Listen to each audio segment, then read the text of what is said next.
السلام عليكم. عندي لك سؤال. هل عندك ذنب؟ هل عندك إثم؟ شوف، إذا ما عندك ذنب تقدر تقفل الفيديو وما تسمع لهاش. راك عاد تشاهد الفيديو معناتها عندك ذنب. كون نقول لك بلي هذا الذنب ولا كامل الذنوب اللي عندك منذ ولدت ممكن أن تمحى في ليلة فقط. في ليلة ممكن أن تمحى قاع هذه الذنوب. راح تقولي وين راهي هذه الليلة؟ نستناها قاع العام باش تمحى ذنوبي في هذه الليلة. ماذا لو قلت لك أن هذه الليلة هي اليوم، ليلة النصف من شعبان؟ قال رسول الله صلى الله عليه وآله وسلم: في ليلة النصف من شعبان يطلع الله على العباد فيغفر لهم جميعا إلا لمشاح أو قاتل نفس. قاتل نفس معروفة، وش معناتها مشاحن؟ ما هي؟ وش معناتها مشاحن؟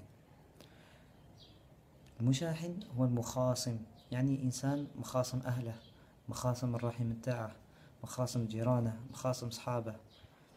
رجال أمور دنيوية وتفاهات وكذا، وكي لي حسبها عزة نفس مثلا.